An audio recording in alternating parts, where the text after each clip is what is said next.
Humans of the cardboard, welcome back to Just Nuts, guys. Today we are taking a look at Duelist Advance. This is the core set coming after Alliance Insight. Alliance Insight just finished getting revealed like a week and a half ago. And so we move forward into this next core set. And this one means a ton. There is a ton going on with this one. There are a ton of factors in this one that may come true, may not come true. There's so much up in the air, and we're going to get into that today. We're talking about just overall some expectation things on what I do expect to come, and then some things I'm like, I don't know if they're going to come, but it's something that you should consider that could end up still coming in the set. So yeah, this one's a really interesting one, particularly because we have run our course on seemingly the Sinful Spoils lore run. It appears that this is going to be the first set that starts to move into whatever the next phase of Yu-Gi-Oh is going to be for core sets. So whether that is a completely new lore, or as we've seen, Konami has announced the Yu-Gi-Oh card game The Chronicles, which is a new short anime series that they'll be releasing, I believe, mostly on YouTube and stuff. But the big thing here is they have already announced that upcoming sets, the new wave of sets going forward, which is whatever. I think they normally do like 12 sets at a time when they're doing like new stuff like that. I think, don't quote me on that, but I don't know exactly how many sets they do. But when they run through a new lore, they run for a certain amount of sets. So supposedly this is going to start the next wave of those sets. We don't know entirely what's coming. And when we get the cover of the next set revealed, that will give us some good information. And so that's why I wanted to get this video out before we actually get that next cover revealed, because that's going to kind of set into motion our expectations, at least for the rest of the set, on some stuff. So with a lot of these 6-minute shorts that they're going to be dropping, into the future, explaining some of the lore and showing some cool visuals for some of our lore that even we already do have, but just it'll be nice to see in a physical form like that, or not physical, but virtual form like that. And with that, I almost expect Konami to do some support based around the archetypes that are being shown off across this timeline. And so I don't know if that's going to pertain to the cover art of the sets, or if there's just going to be a whole new lore dropped, like new lore version dropped. We've had Sinful Spoils. We've had, prior to that, we've had Albaz. We had Albaz, then we had Visa Starfrost, then we had Sinful Spoils. Prior to that, World Legacy, stuff like that. So we'll see where we end up on that, but it's very exciting to consider, and I'm really excited to see where they go. And we're going to find out probably in the next 10 days. We'll probably have the cover art and support revealed for this new core set. So keep that in mind. When that drops, a lot of things will kind of fall into place, I think. But as for the stuff that we expect, let's get into it. All right, Ad Ignister. Konami's been doing this for the last like a year or so. When they make a core set and it gets its cover support, in the following core set, that archetype tends to get 1 or 2 new cards. Now, Ad Ignister is not necessarily the kind of archetype where I'm like, yeah, they had a good, nice wave in Alliance Insight. Please, let's get 2 more cards. No, I'm terrified. I mean, as long as those cards, I guess, don't help Malice any more than the cards that are coming for Malice already do, I guess I'm okay with it. But yeah, this deck is already scary. I already have people telling me that even just pure Ad Ignister is like a legit deck again. We'll see where it actually ends up, but like, yep, that's where we're at. I mean, we got one in this set. We've gotten them every set for like a while now. So just keep that in mind when any new core set comes out, and you're a fan of the core cover archetype that's being supported. Keep in mind you are live for 1 or 2 more cards in the next set. So don't count your apples before it's all in the basket. That's a saying. Anyway, Ancient Fairy Life Dragon, Ancient Fairy Dragon in general. This was not a real archetype, but Konami made it one in Alliance Insight. I love it. It was on my bingo card coming into this year as something that would get support. I just put Ancient Fairy Dragon, which wasn't even an archetype, but they made it one. So I am in the green on that, which is awesome. I love the wave. They get a couple new starters. They get a good new boss monster version of Ancient Fairy Dragon. They get some extenders. It's just not all the way there yet, but it's a good core to start with. And so if they get 1 or 2 more cards this set, 1 or 2 more cards the next set, they'll be in good position. I love this one. I'm really excited to see how they follow up on this archetype going forward. Next up, Regenesis. This is another new archetype, completely new archetype. Gives off a little bit of Therian slash Kashtira vibes, some pretty individually powerful cards that offer you solid grind game inherently in a lot of ways, but lacks like its own starters. It at this point it feels more closer to Therian than Kashtira because it like Unicorn and Fenrir are their own individually powerful cards, whereas this archetype's monsters are reliant on you doing something else before they are live to do anything. So they're not their own starters, really. So I'm curious to see if they capitalize on that and give the archetype a more pure way to play its own deck and like actually have enough starters where it doesn't have to be combined with something else. But other than that, it's a cool start. It's a cool premise to move forward with. So I'm curious to see the second wave here. Okay. Crossover breakers stuff. It is what it is. This is how Konami does it. They give us a deck build pack. Then in the next core set or two, it kind of depends on the timeline and on exactly when it's coming out, but they'll give us one more little wave of support, and then they'll give us one more wave of support. So I do expect more crossover breaker stuff, Malice, Ryziel, and Ryuge cards to come in Duelist Advance. It may be one card for each. It may not be that impactful. The one thing I think most people are hoping at this point is that, sure, give Ryuge a banging second wave, third wave, if that's how you want to call it, but give Ryuge a awesome wave, and Ryziel and Malice at most give them some utility, but nothing crazy, nothing that actually makes them more powerful because they're already two of the best decks in the game, and they do not need to get any better at this point for us. So, yeah, that's kind of where we end up there. But yeah, I do expect to get something for each of these archetypes in Duelist Advance. Next up, Dia Star. This is something that's very interesting to me because we got, even when we're getting to the end of a certain phase of lore, they still just like trickle a couple cards in there to kind of round out lore. They may not be super impactful cards for the archetypes in the lore, but they'll be the kind of cards where you're like, oh, it's still like advancing the story, giving us a few more details on the story kind of thing, even if they're not impactful for the archetypes that will want to play them competitively. And so like I don't know. This is where we're starting to get into the section of this video where I'm like, these are kind of the unknowns. I'm more curious about these ones from the ones that we've talked about prior to this, I guess, other than the Chronicles stuff. Everything we just talked about after the Chronicles is stuff that I do expect. And everything from here on out is all stuff that I'm like, we could get it, we could not get it. I'm not sure. So will they just say, okay, Sinful Spoils is done enough? We have gotten everything out there that we want. Maybe they'll come back to it at some point down the line, but for now they feel pretty good about what they released. Or maybe we'll just get 2 or 3 more Sinful Spoil cards in the next couple sets as they round out the lore.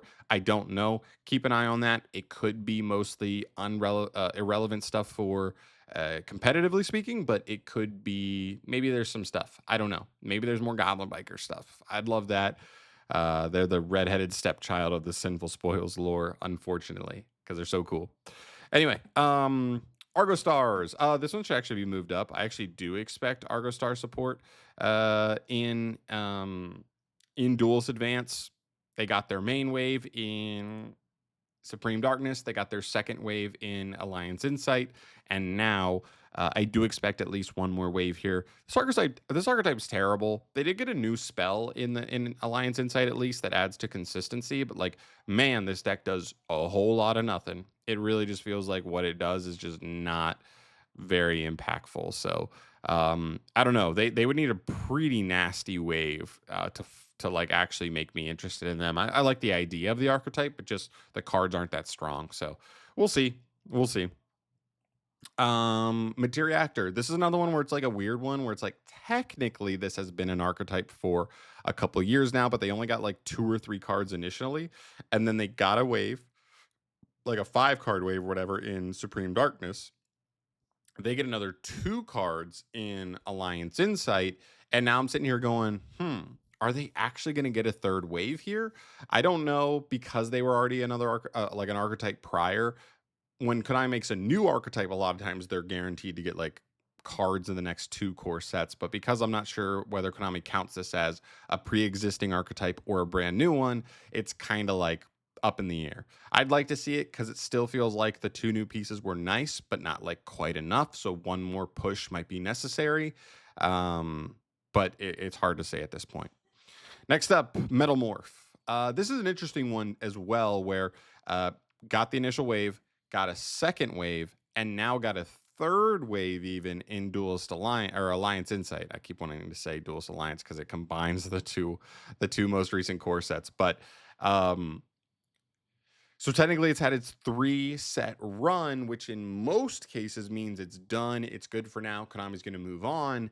But this is different. This does give Konami just a free outlet for nostalgia. They can just pump out old classic Yu-Gi-Oh cards in new forms, right? Red Eyes here, Flame Swordsman in the last set, right? And it gives Konami excuses to make old nostalgic cards in fun new forms. And it's very anime based. So, like, based on regular Konami's like standard procedure, it wouldn't get anything else here, but they've been giving them 2 new cards in 2 straight sets since its release, and it's very anime based, and Konami just might want it as an outlet there. So I still think it's not 100% out of the question, even though that's been their normal practice, um, recently. So we'll see.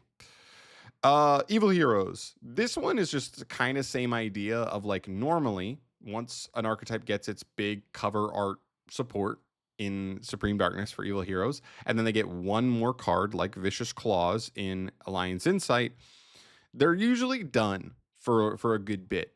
The one thing I have a question about is that this is Heroes. It's just different, right? Like when Ubel got its support, they got Phantom of Ubel in a OCG like promo side set, basically. So like, is there, and like I know that we're talking about Duelist Advance, but like it's Heroes. You know what I mean? Like Konami might extend the extra, okay, I'll throw you a bone. You're Heroes. You bring us a lot of money kind of situation, right? It's right up there with Blue Eyes, Dark Magician, Cyber Dragon as like one of the most popular archetypes in the entire game. So I do think it's possible they might extend that out. We'll see. The tactical tridex. This is another interesting one. Something that somebody mentioned to me that like I never really quite put together, but then once they threw it at me, I was like, "Oh my god, that makes so much sense." Keep this in mind, right? Tactical tridex. They come out early last year, 2024, and they finally get named archetypal support in Alliance Insight, right? We get the Cyber Dragon cards, we get the 2 Eldritch cards, and we also get 2 Live Twin cards. One thing to keep in mind was the set prior in Supreme Darkness, we got Clockwork Knight.